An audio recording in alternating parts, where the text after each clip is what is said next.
InsyaAllah tuan-tuan, kita sambung kitab Samarul Jannah, muka surat 6 ya. Faslun fil ikhlas.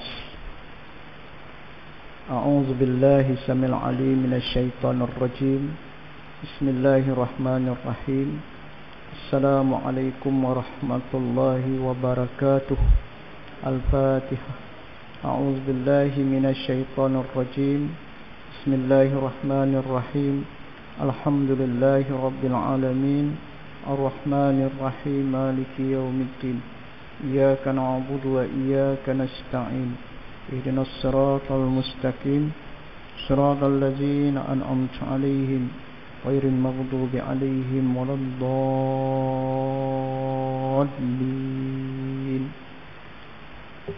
Alhamdulillah. Alhamdulillah nahmaduhu wa nasta'inuhu wa nastaghfiruh wa na'udzu billahi min shururi anfusina wa min sayyiati a'malina. May yahdihillahu fala mudilla lahu wa may yudlil fala hadiya lahu. Asyhadu an la ilaha illallah wa asyhadu anna Muhammadan 'abduhu wa rasuluh. Allahumma shalli wa sallim wa barik ala sayyidina Muhammad imamil muttaqin wa qaidil mujahidin wa ala alihi wa sahbihi wa man tabi'ahum bi ihsanin ila yaumiddin.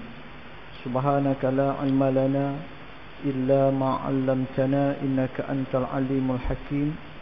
La haula wa la quwwata illa billahil aliyil azim. Amma ba'd. Saya muliakan Tuan Imam, saya kasihi pengurusi seluruh kepimpinan jawatan kuasa masjid, yang saya kasihi para ustaz, tuan guru dan seluruh jamaah sekalian, muslimin dan muslimat. Mudah-mudahan kita dimuliakan oleh Allah. Mudah-mudahan kita dirahmati oleh Allah.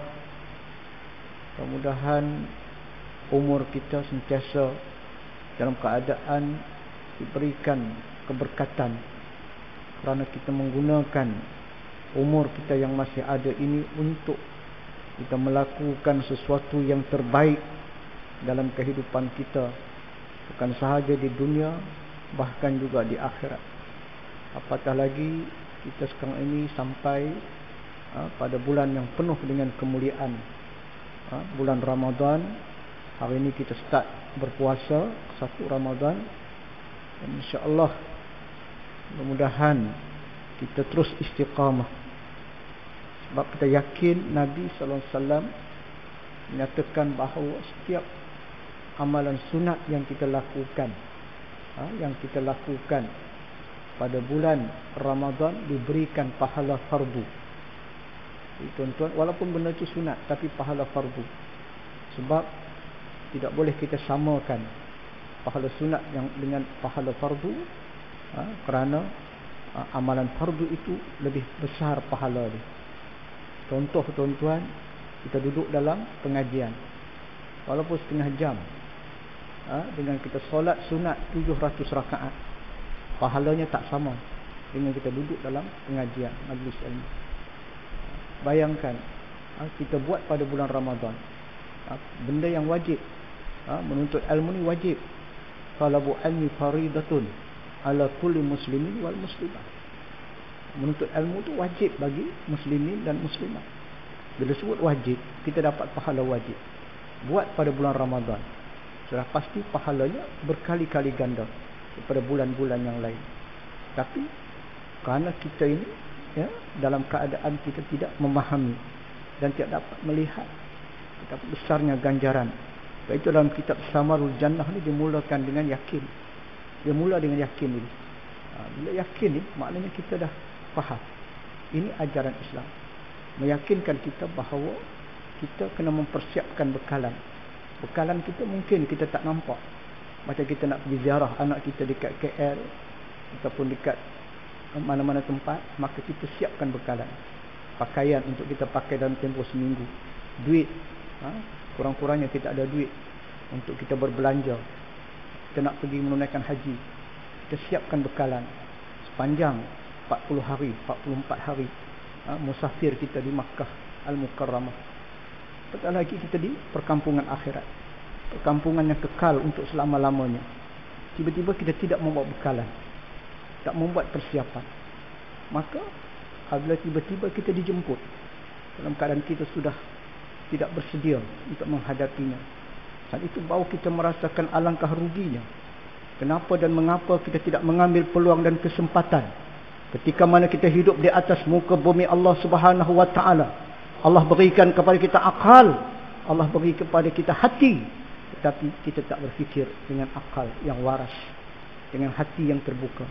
Kenapa? Karena syaitan menghijab hati kita, nafsu menguasai, bahkan kita menangguh-nangguhkan sesuatu amalan yang menjadi bekalan kita di akhirat. Jadi tuan-tuan muslimin muslimat rahimakumullah, insya-Allah pagi ini kita masuk dalam bab ikhlas. Ikhlas ni benda yang mudah disebut, tapi sebenarnya tidak mencerminkan hati. Ada orang ikhlas, aku ikhlas ni, tapi ambil gambar hantar. Jadi kita nak supaya kita diviralkan, supaya orang puji kita. Ini orang dermawan, ini orang yang suka memberi. Walaupun dengan sebutan ini ikhlas, tapi kita ada sesuatu yang tersirat. Benda yang mudah kita sebut, tetapi sebenarnya Allah mengetahui apa yang tertanam dalam hati. Manusia tidak tahu. Saya datang mengajar tuan-tuan, saya ikhlas mengajar. Kita tak tahu Allah. Kita cuba nak mengikhlaskan niat kita. Bukan kerana kita nak cari populariti, bukan kerana kita nak cari duit dan sebagainya, tapi kita merasakan ini tanggungjawab. Tanggungjawab kita menyampaikan risalah. Kita menyambung segala risalah yang ditinggalkan oleh Rasulullah sallallahu alaihi wasallam. Siapa lagi nak menjadi mata rantai untuk meneruskan apa juga yang telah disampaikan oleh Rasulullah sallallahu alaihi wasallam, melainkan mereka yang mungkin Allah beri sedikit ilmu untuk berkongsi, untuk memberikan peringatan, untuk memberikan nasihat, supaya kita semua ini insya-Allah Allah Subhanahu wa taala letakkan kita di jannah, di syurga. Bukan setakat kesudahan kita ke syurga, bahkan kubur kita juga jadi terang benderang. Dalam keadaan kita beristirahat, dalam keadaan kita tidak diseksa, tidak azab sepanjang mana kita berada di kubur. Kita bayangkan di saat mereka berkata, bila nak kiamat? Kami dah tak tertahan lagi duduk dalam kubur ini yang sempit, yang gelap. Ya Allah, cepatkanlah kiamat. Mereka minta agar kiamat. Mereka tak tahu bahawa kiamat itu lebih dahsyat daripada apa yang berada dalam kubur mereka. Bagaimana nanti saat kita berdepan dengan alam mahsyar, satu tempat yang begitu asing, yang tiada tempat berteduh, tiada tempat yang kita rasakan bahawa selesa, melainkan hanya lautan peluh. Lautan peluh yang tercurah daripada keringat manusia yang Allah Subhanahu wa taala bangkitkan sejak pada zaman Adam alaihi salam sampailah hari kiamat. Bukan peluh, air peluh menjadi banjir. Tuan-tuan bayangkan, tenggelam timbul. Kita minum air peluh, bukan peluh kita sahaja.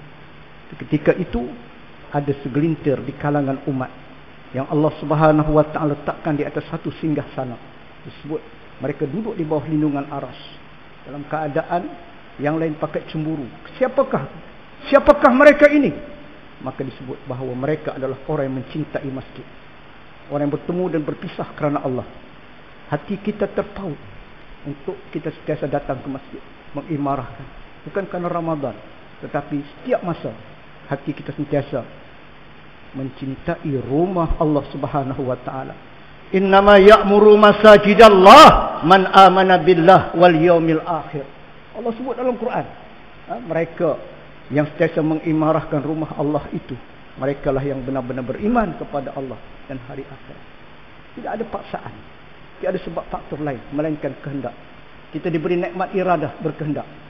Kita sudah berkehendak untuk jadi baik, maka insya-Allah kita baik. Tapi kalau tak ada sifat iradah tadi, berkehendak, biarpun kita bacakan ayat Quran, kita baca hadis sebagai bukti, dalil, hati dia tetap tidak berkehendak. Maka dia lebih suka pergi terus sampai Taman Tasik Kemunting, jogging. Subuh pun tak sembahyang. Pasal apa? Dia nak jaga kesihatan supaya panjang umur. Sanggup dengan pergi rekreasi dulu, itu paling penting. Jadi sebab itu kita ni berada di masjid kerana berkehendak. Dan nikmat kuah ialah kekuatan. Kalau tidak ada kekuatan, kita takkan boleh bertahan lama.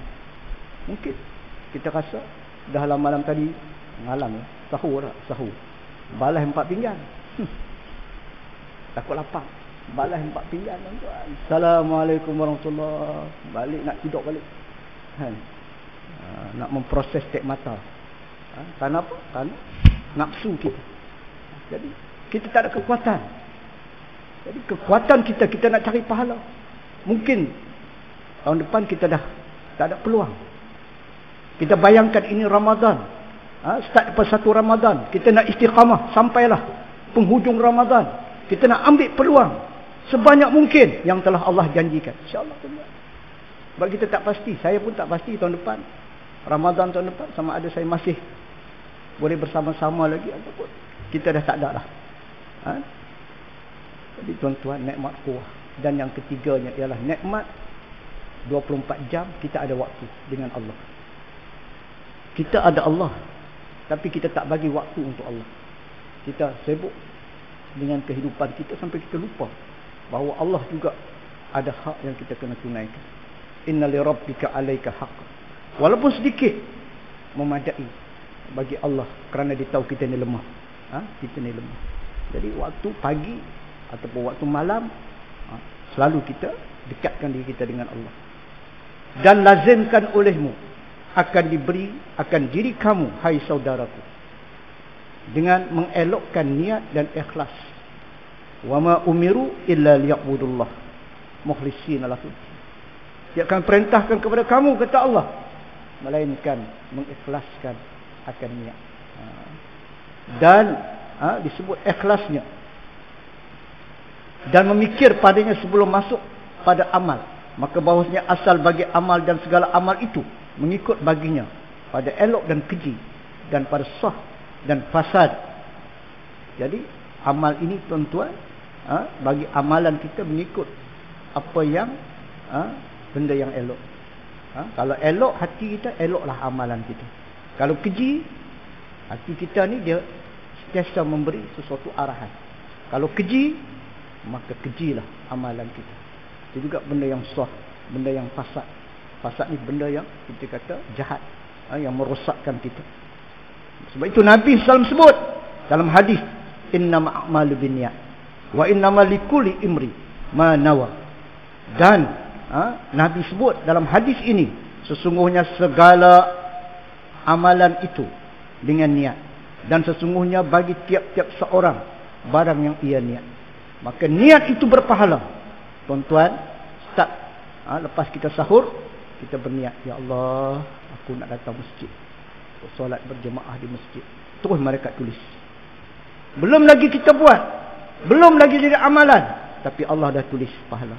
Malaikat dah tulis. Tiba-tiba sakit perut, tuan-tuan. Sakit perut, duduk dekat tandas sampai bunyi azan pun tak keluar lagi. Jadi cancel. Malaikat tak ambil pemadam, padam balik. Tak ada. Tetap tercatat dengan satu pahala. Pahala niat.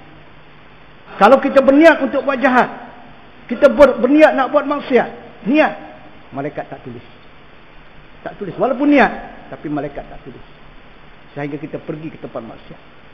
Dah buat dah maksiat, tunggu lagi berapa saat. Kalau kita tidak istighfar, kita minta ampun pada Allah Subhanahu wa taala, maka ditulis satu kejahatan. Sebab itu kita kata Allah Maha Pengasih, Allah Maha Pemurah, Allah Maha Penyayang. Apa lagi yang Allah tak beri peluang kepada kita untuk kita ini bertaubat, meminta ampun.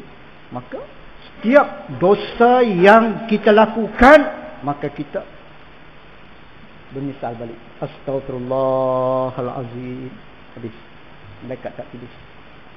Sebab itu apa yang kita buat likulli imri, tiap-tiap amalan manawa, maknanya berdasarkan niat yang kita lakukan.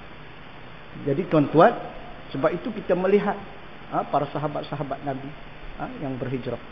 Mereka berhijrah kerana Allah. betapa besarnya ganjaran pahala yang mereka dapat. Lepas tu tak ada hijrah lagi. Lepas Fathu Makkah, mana hijrah itu pengorbanan yang sangat besar. Tuan-tuan bayangkan ketika mana Nabi SAW mengarahkan kepada para sahabat yang berada di Makkatul Mukarramah berhijrah ke Madinah. Tidak ada di kalangan para sahabat yang menyatakan, ya Rasulullah, kita buat mesyuarat dulu, kita meeting dulu. Kita memang apa-apa urusan yang kita nak buat ni berkaitan dengan masjid, panggil jawatan kuasa, bincang. Kita nak kutip derma, ada lagi benda yang kita nak buat untuk pembangunan masjid. Okey, pengurusi dia akan buat keputusan sendiri tanpa ada satu perbincangan. Tapi ini perintah Allah tentang hijrah. Nabi tahu ini perintah Allah. Maka Nabi terus sampaikan kepada para sahabat. Maka para sahabat pada ketika itu tidak lagi berfikir panjang. Tidak ada di kalangan mereka yang menyatakan, Rasulullah, kita buat mesyuarat tergempar. Lepas itu kita angkat tangan. Siapa yang banyak nak berhijrah, majoriti, okey kita ikut. Kalau banyak tak nak hijrah, kita ikut suara ramai. Ketika itu sami'na wa ata'na. Sedikit pun tidak ada keluhan.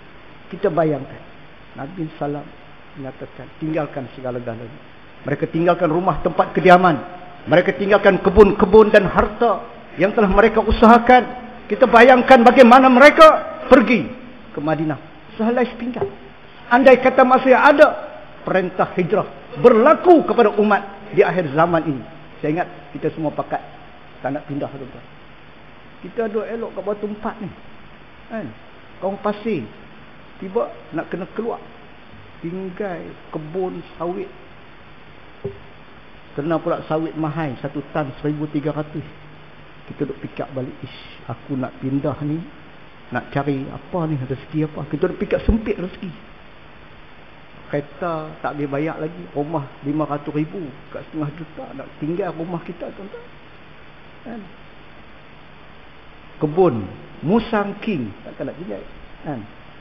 Jadi tuan-tuan, Allah tak uji kita. Allah tahu kita ni lemah. Sebab itu orang yang rasa diri dia lemah, orang yang baik. Tapi kalau dia rasa dia hebat, dia ni, aku ni baik, aku sembahyang cukup, aku mengaji apa semua, belum tentu dia baik. Belum tentu dia baik. Tapi orang yang rasa dia banyak kelemahan. Ya Allah, aku lemah, ya Allah, aku perlu diberi bimbingan. Sentiasa ada sahabat yang baik yang sentiasa memberi nasihat. Maka insya-Allah mereka yang sentiasa, hati mereka sentiasa merasakan bahawa diri mereka serba kekurangan, maka inilah di kalangan hamba Allah yang terbaik bagi Allah.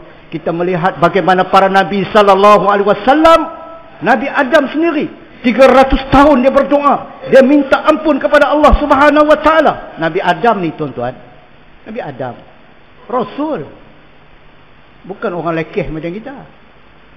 Dia Rasul, tapi dia berdoa, Rabbana zalamna anfusana wa illam taghfir lana wa tarhamna lanakuna minal khasirin.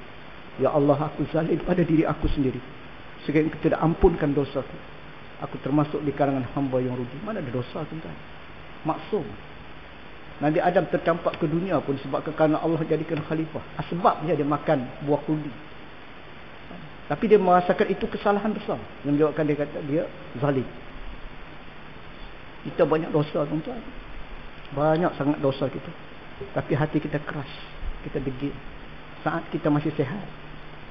Tapi bila kita dah terlantar, tuan-tuan, saat wayar masuk dalam lubang hidung kita, saat ketika tangan kita sudah lesu, tak boleh buat apa, ketika itu baru kita terfikir alangkah ruginya di waktu kita sehat, yang pada ketika itu baru kita menghargai nikmat sehat.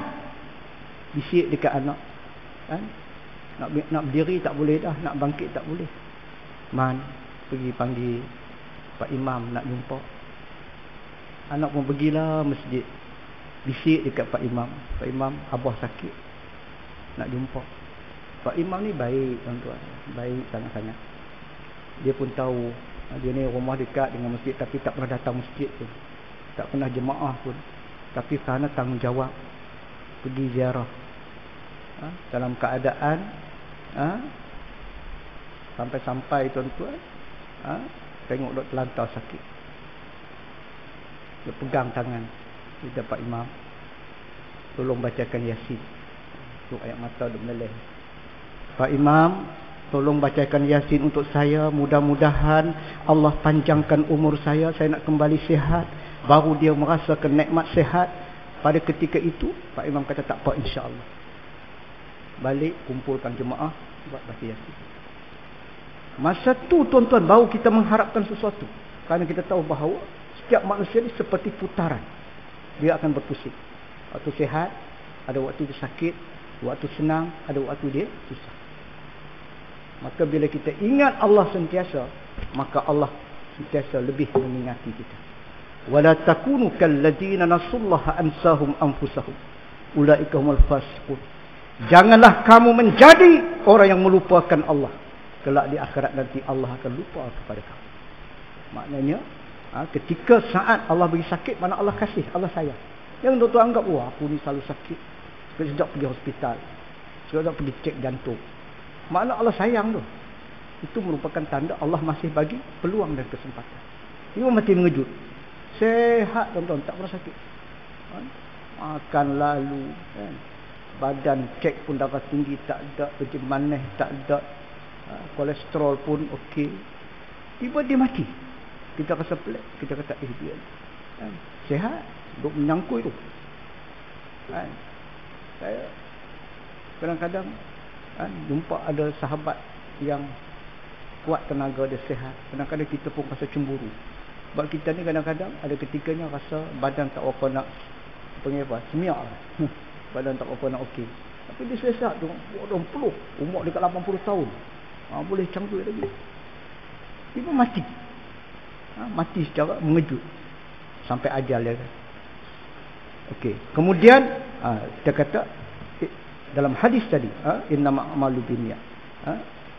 Maka disebut, dan sesungguhnya bagi tiap seorang barang yang ia niat, maka lazimkan olehmu akan diri kamu bahawa tiada engkau berkata suatu perkataan dan tiada engkau beramal dengan suatu amalan dan tidak engkau azam atas suatu pekerjaan melainkan dengan adalah niat. Dengan demikian itu mendampingkan kepada Allah, makna mendekatkan diri kamu kepada Allah. Menuntut pahala, kita nak cari pahala. Nampak tak pahala? Tak nampak. Pasal apa tak nampak? Allah uji. Kalau nampak, bukan ujian tuan-tuan. Bila Allah nak beri dalam keadaan benda tu gaib, benda tak nampak, itu ujian. Sebab itu kita buka saja Quran, maka kita akan baca surah Al-Baqarah dulu. Disusun sedemikian. Dalam surah Al-Baqarah itu kita akan jumpa ayat Alif Lam Mim. Zalikal kitabu la raiba fihi hudal lil muttaqin. Demikian itulah Alkitab Quran yang tidak ada keraguan padanya. Pertunjuk kepada orang yang bertakwa sahaja. Orang yang ada sifat takwa dia tak ada. Sebab itu berlomba-lombalah kita untuk mendampingkan diri kita dengan Quran. Ni 8.30 pagi ni tuan-tuan, ada majlis tadarus. Mulakan start untuk membaca Quran. Lebih dekat 50 orang peserta. Jadi saya kena pergi untuk bagi sikitlah, kita kata pengisian kepada mereka ini yang mereka dah susun dah, pecah-pecah kumpulan dah untuk sepanjang Ramadan ini dengan niat untuk berkhatam setakat mana yang mereka mampu, mungkin kali 2-3 kali, ikut kemampuan masing-masing. Tapi kita nampak kesungguhan. Mereka susun program, memang nampak kemaslah cara mereka susun untuk tadarus. Ada yang baca, ada yang dengar, ada yang nanti perbetulkan bacaan, kemudian lepas tu ada yang tadabbur.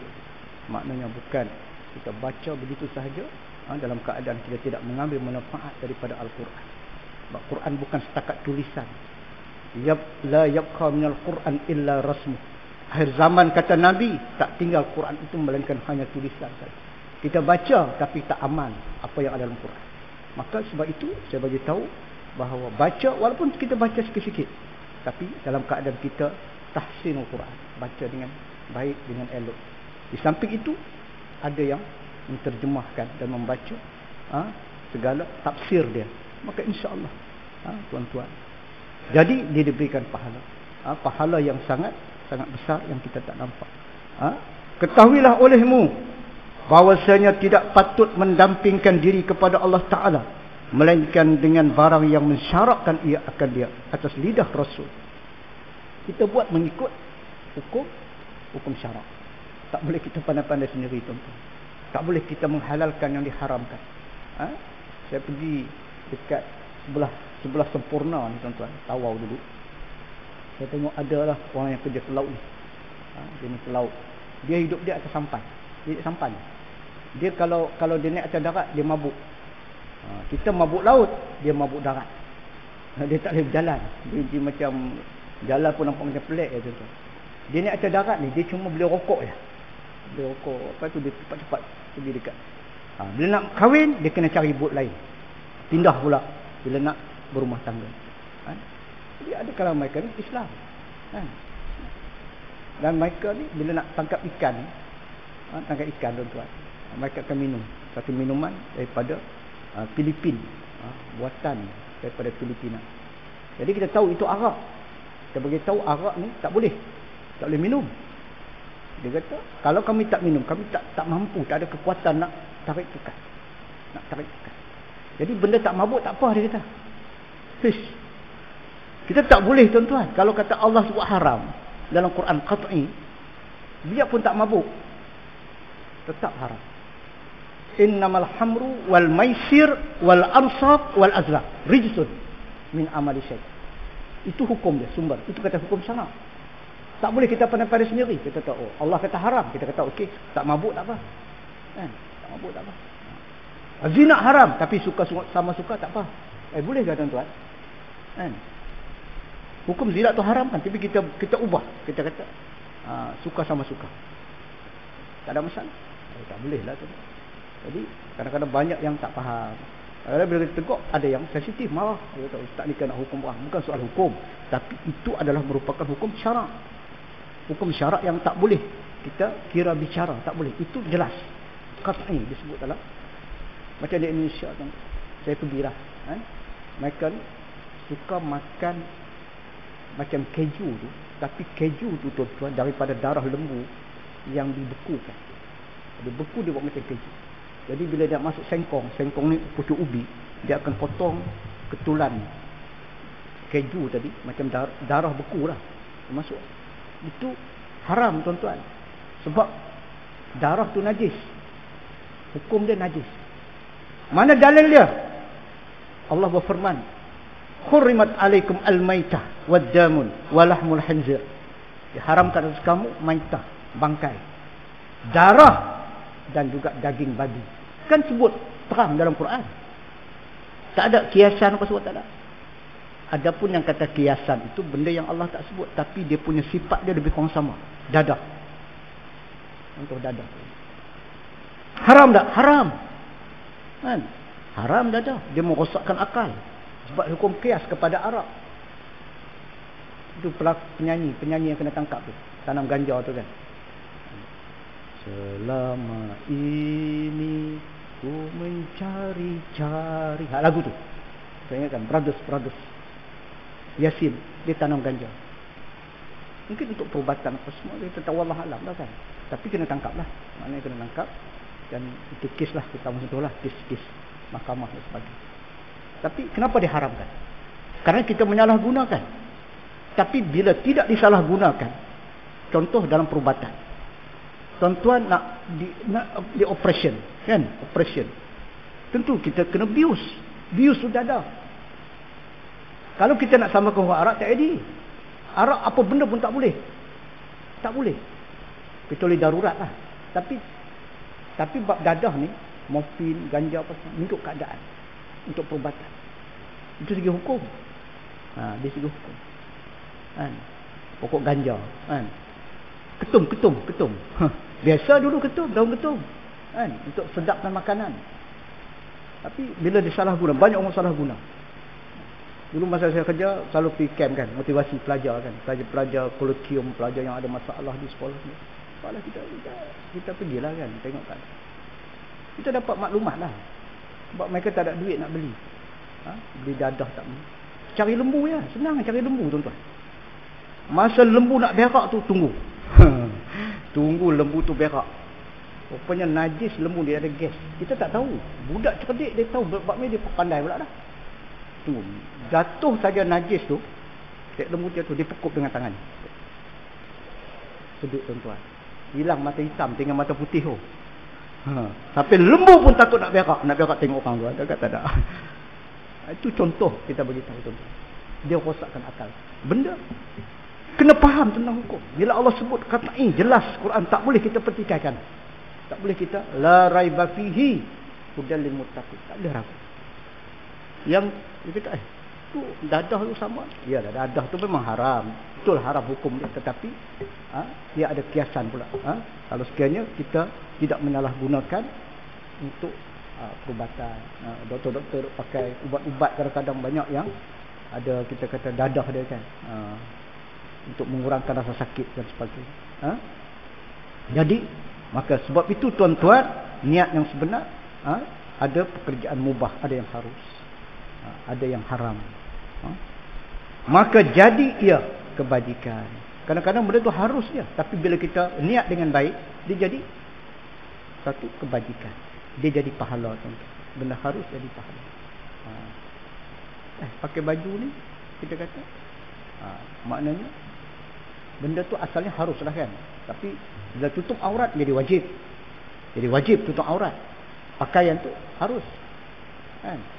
Tuan-tuan duduk depan rumah, ambil kain gulung-gulung, tutup pusat, tutup lutut, cukuplah kan.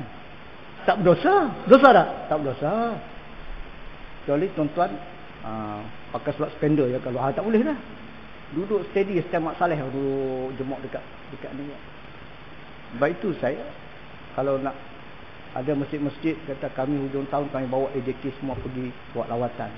Saya kata buat lawatan kat mana? Dekat Kerabi. Saya kata Kerabi jaga-jaga sikit sebab banyak ikan duyung. Pergi sana tuan-tuan, ni mak saleh duk berjemuk. Pak imam pun hilang ketayap main.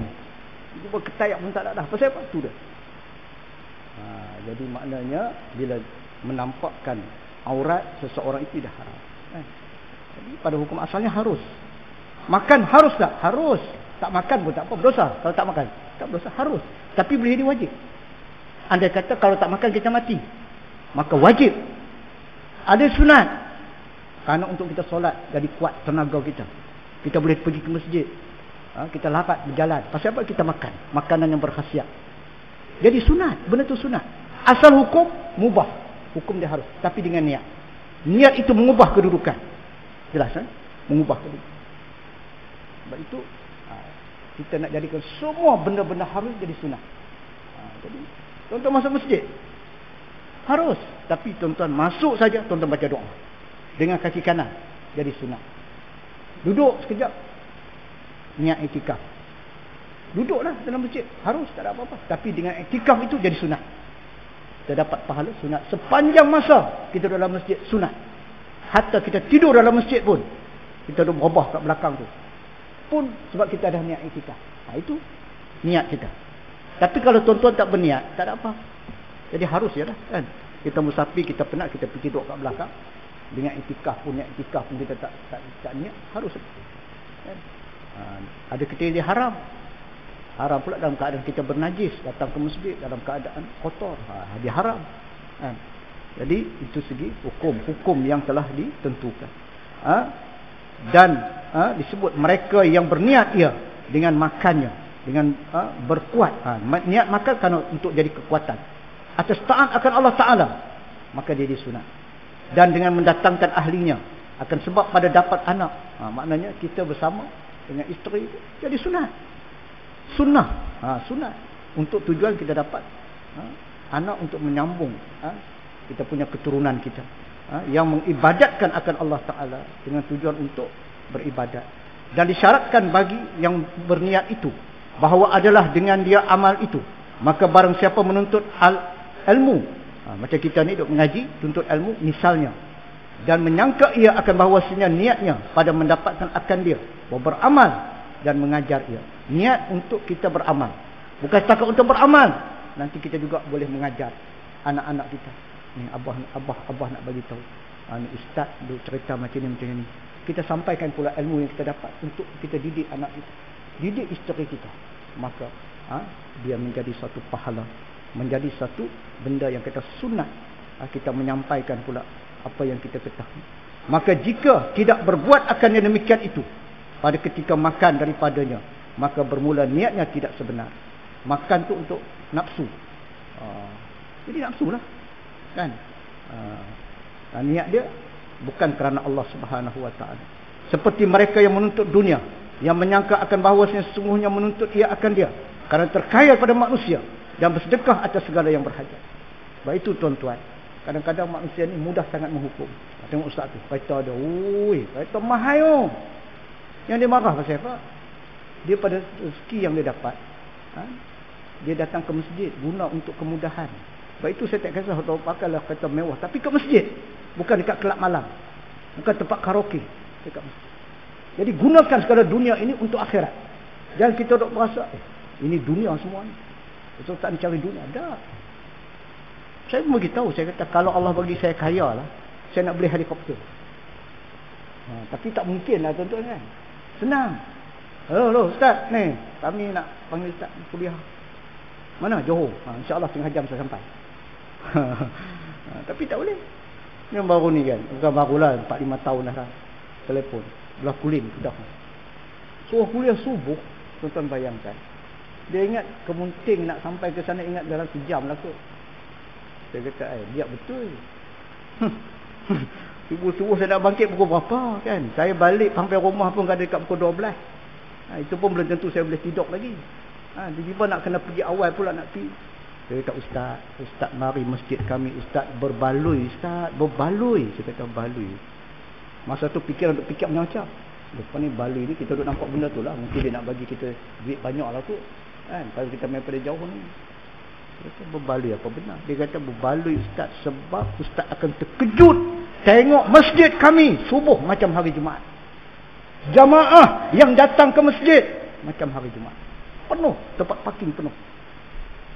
Saya kata hebat ni masjid ni.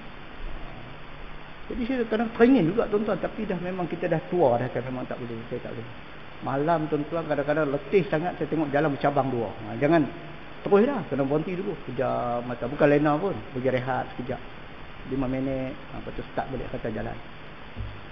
Kadang kita sampai peringkat tuan-tuan kan, dah umur kita baru kita rasa. Sebab itu kita jangan marah orang semayang di dalam keadaan dia pakai apa? Doa terfusi, mazhab kerusi. Tak boleh marah sebab kita tak pernah kenal lagi sakit urat dengan sakit lutut, sakit pinggang. Dia nak lipat kaki tak boleh. Dia sang, tak boleh ni macam-macam. Jadi ikutlah kemampuan. Dia kata buat ikut kemampuan. Kalau kita rasa boleh buat mudarat, jangan paksa. Jangan paksa. Cuma yang wajib dia mesti tunaikan solat. Bagaimana bentuk solat kita buat kerja? Ikut. Kita mengaji. Kita mengaji macam mana solat orang sakit. Tu kena mengaji lah. Jangan tuan-tuan boleh jalan terus duduk atas kursi. Allahu Akbar. Syarat dia mesti qiyam berdiri. Pasal apa? Sebab kita mampu berjalan. Lainlah tuan-tuan duduk atas kursi roda. Memang orang tolak tak boleh berdiri. Ini boleh berjalan. Tiba time nak takbir ihram duduk siap dah. Banyak saya jumpa tuan-tuan. Jadi benda-benda ni kadang-kadang dia tak faham dah tentang bagaimana solat untuk orang yang sakit. Benda tu kena mengaji, kena faham. Jadi bersedekah atas segala yang berhajat. Mana kita dapat duit banyak bersedekah. Saya fahamkan ni. Kita punya kapet ni 100,000 lebih kan. Berapa minggu tuan-tuan? Sekejap je. Pakat bagi cukup dah. Pasal apa? Ni. Orang dia nampak. Kalau aku mati nanti, lagi mana orang solat atas kapet ni, lagi itulah akan sampai pahala. Sebab dia yakin. Dan dia beri ikhlas. Kau simpan duit banyak, kalau dia mati, habis. Dia tak boleh nak bawa duit tadi sampai ke kubur. Kalau boleh bawa duit sampai ke kubur, saya lah orang pertama tuan-tuan. Saya tak mengajak lah malam. Saya pergi cari duit banyak-banyak. Saya kebun pun ada, cari peluang. Tapi sebab kita fikir cukuplah takatnya mana yang kita boleh makan, minum, uruskan kehidupan kita dan sebagainya, nak sedekahkan duit, nak sumbang. Yang lebih-lebih itu insya-Allah kita haraplah mudah-mudahan kan kita dapat hidup di kubur nanti dalam keadaan pahala kita sampai. Kita tak boleh beramal tapi pahala amal jariah kita sampai. Mana ad-dunya mazra'atul akhirah. Dunia adalah ladang untuk akhirat kita. Kita kena jadikan dunia ladang untuk akhirat. Bukan dunia ladang dunia. Satu masjid Kita cakap pengalaman tuan, itu masjid kan. Kita ni sudah dah tiap malam duduk mengajar, mesti kadang-kadang orang duk cerita, dijadikan sebagai banyak pengajaran. Kita macam mana ustaz itu? Jiran saya ni ustaz, umur dekat 80 tahun, tapi kira cari harta, saya cari duit. Pantang orang nak jual tanah, dia beli. Kereta 4-5 biji lah, 3-4 biji kereta. Jadi saya nak tarik dia dari masjid, dia tak mau kan, sebab urusan dia dengan harta tadi. Saya kata sampai peringkat umur dah sedemikian, memang kita doa je lah. Kita doa, kita tak boleh nak bagi hidayah, tapi kita doa. Dan kesian, dia okey ustaz, dia baik, tapi dengan Allah ni dia tak ambil tanggungjawab. Makna semayang tak jaga, masjid tak pergi. Jadi tuan-tuan, kita kena guna macam-macam kaedah lah kadang-kadang kan. Mungkin kita tak mampu, tapi mungkin anak-anak dia kan, dengan gunakan anak ataupun orang yang dia rasa segan daripada keluarga. Apa juga saya mengajar ceramah dekat pelajar universiti, pelajar universiti dekat Penang. Ada seorang daripada Sabah.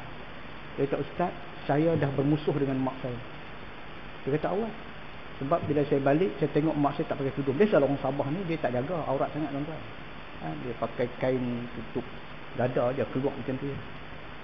Jadi saya pesan, saya kata, mak kena pakai tudung, jaga aurat. Dia kata, aku dah tua dah, dia kata. Taklah bukan soal tua, tapi Allah perintahkan supaya jaga aurat bila kita keluar. Dia kata, hang pun tak mengaji, bukan jadi ustazah, pandai-pandai pula ni. Oh, dia marah sampai dia dah macam tak peduli dah, macam dah putus hubungan dia dengan mak dia, sebab mak dia tak suka. Jadi saya rasa sedih ustaz. Macam mana saya ni dengan mak saya, tapi mak saya memang tak suka kat saya. Betul tak tuan-tuan tindakan? Betul. Tapi kaedah tak kena. Saya kata, minta maaf kerana kaedah tak kena. Dengan mak ni, ayah ni, dia ada sifat ego dia. Mana mak ayah ni ada sifat ego dia. Kalau anak ni kadang-kadang bila nak tegur direct tak boleh. Saya kata, boleh pasang kaset. Salah satu kaedah dia, kita pasang dulu pakai kaset kan, pakai CD ke apa semua. Cerita ada ustaz-ustaz ceramah tentang bab aurat dan sebagainya. Saja saya kita pasang bagi sambil dia tumbuk sambai, dia dengar. Ataupun gunakan orang yang mungkin dia rasa segan, yang boleh memberi nasihat dan sebagainya. Jadi strategi itu kita boleh buat dalam bentuk yang pelbagai lah, mengikut kesesuaian. Macam kita di sini mungkin atas nama masjid kan, pengurusi masjid membenarkan diadakan satu majlis-majlis pengajian dan aktiviti keagamaan untuk menarik orang boleh datang ke masjid. InsyaAllah tak mustahil kita juga, masjid kita boleh jadi macam masjid dekat Taman Temerloh Jaya kan? Saya kuliah dekat Padang Rengah, dia kata sana boleh lah ustaz, taman, kami kampung ni payah sikit ustaz. Jadi kita fikir payah, memang payah lah. Tak mustahil. Dulu kenapa kampung dulu, zaman saya kecil dulu, meriah. Kenapa sekarang ni tak meriah? Kawasan bandar pula meriah, masjid-masjid di kawasan taman-taman pula jadi meriah. Kenapa kawasan kampung tak? Dulu dah meriah dah. Apa pasal tak dulu? Dulu kampung ni tuan-tuan, ada kot takraw depan surau, depan masjid. Anak-anak muda lepas buat kerja bendang, berkumpul dekat surau masjid ni. Tepuk apa tu? Macam tu, main hadrah, marhaban dia, berjanji dia. Kampung tuan-tuan. Makan memang lah kadang-kadang. Kalau belah tempat saya dulu, ada sikit-sikit wadai kipeng. Ada kipeng ya tuan-tuan. Nanti orang ni pula bawa kala katar. Kala katar pula dah. Yang ni jadi makan seronok. Tarawih malam, Allahu Akbar. Meriah. Dia kadang-kadang more dia buat lepas tarawih. Lepas tarawih more. Seminggu sekali ya. Tapi orang punya kamar sebab seronok. Sekarang ni buat more, orang tak ada. Kita sekarang ni tukarlah, ikut yang lebih baik lah. Mana kita jamu orang sedang lapar, buat buka puasa apa. Tak ada, orang tak minat. Orang lebih suka makan beli makanan dekat kedai-kedai, bazar-bazar, macam makan dekat rumah. Masjid tak ada, sunyi. Sekarang ni kalau pergi kampung tuan-tuan, saya mengajar satu masjid tu belah Pek Muntang. Sebulan sekali saya pergi. Masjid besar. Ada dukun. Tak sampai 10 belah-belah lah orang kampung. Sebab apa? Anak-anak dah pergi kerja kelang. Semua bendang guna jentera. Jadi kerja tak ada, anak pergi Sampai di sana pengaruh dekat kilang-kilang tu berfahamlah kan sosial dia. Jadi balik memang tak pergi masjid dah. Yang ada di masjid kilauan emas. Orang tua dah ni, bulu kening bulu putih dah. Bakal-bakal jenazah dah yang ada kat masjid. Itu pun bahagian kecil. Hak lain dah tak larat dah. Duduk istirahat. Itu dia beza. Sebab dunia nak kiamat, kawasan pekan pula, kawasan bandar, contoh pergi. Kan?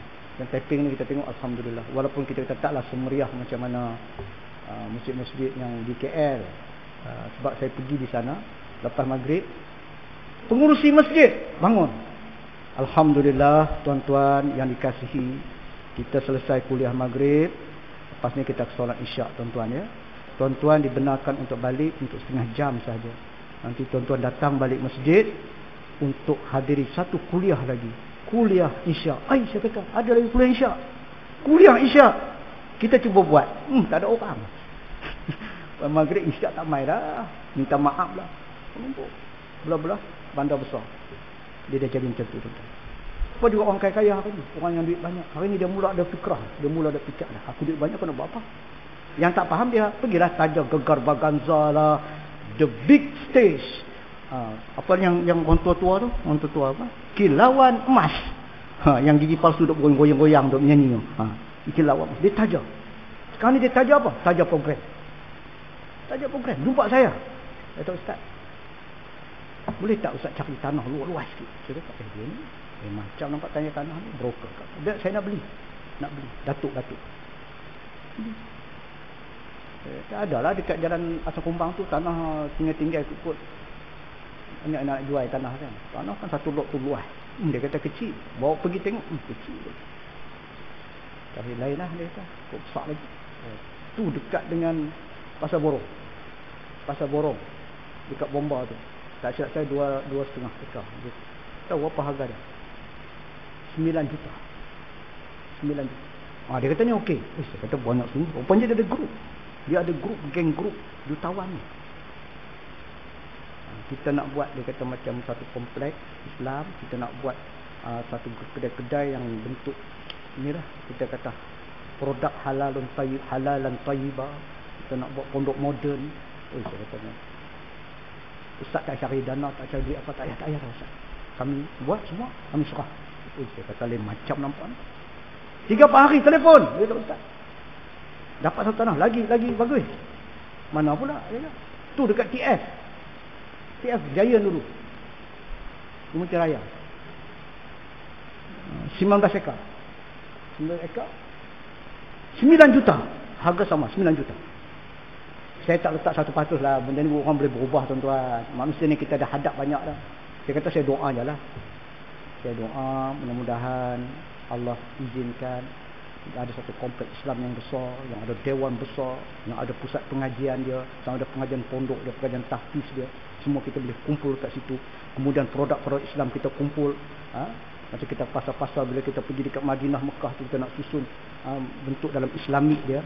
InsyaAllah. Kalau betul-betul lah Allah nak bagi. Tapi setakat ni saya selagi mana belum nampak, insyaAllah. Kita cuma doa, kita minta. Orang kaya-kaya tuan-tuan, mereka dah mula nak memberi sesuatu, infak. Jadi kita dulu orang susah, miskin, kerja, norai getah, apa semua yang tu buat tabung. Lepas tu nak bagi dekat masjid, pecah tabung, dapat 400 bagi. Sedangkan mereka miskin, susah. Rumah pun tak siap. Tapi dulu orang susah. Sekarang ni orang dah yang kaya-kaya, yang senang-senang. Sebab itu masjid, kawasan-kawasan ni mudah. Tapi nak tengok bukti, memang pengurusannya buat betul. Tak ada kata duit untuk guna ke lain. Memang guna untuk masjid, untuk surau, untuk banyakkan aktiviti. Maka orang yakin nak memberi, untuk menyumbangkan dan sebagainya. Sebab banyak orang yang Allah beri hari ini, insya-Allah kebangkitan dan kesedaran Islam sudah mula meningkat daripada masa ke semasa. InsyaAllah tuan-tuan, kita jumpa lagi dalam kuliah kita akan datang. Mudah-mudahan kita masih lagi dalam bab ikhlas ni. InsyaAllah kita akan sambunglah nanti untuk bulan yang akan datang, insyaAllah. A'udzubillahi minasyaitonirrajim. Bismillahirrahmanirrahim. Alhamdulillahirabbil alamin wassalatu wassalamu ala asyrafil anbiya'i wal mursalin wa ala alihi wa sahbihi ajma'in. Allahumma arina haqqa haqqan warzuqna ittiba'ah wa arina batila batilan warzuqna ijtinabah. Subhanaka la ilma lana illa ma 'allamtana innaka antal alimul hakim. La haula wala quwwata illa billahil aliyyil azim. Alhamdulillah.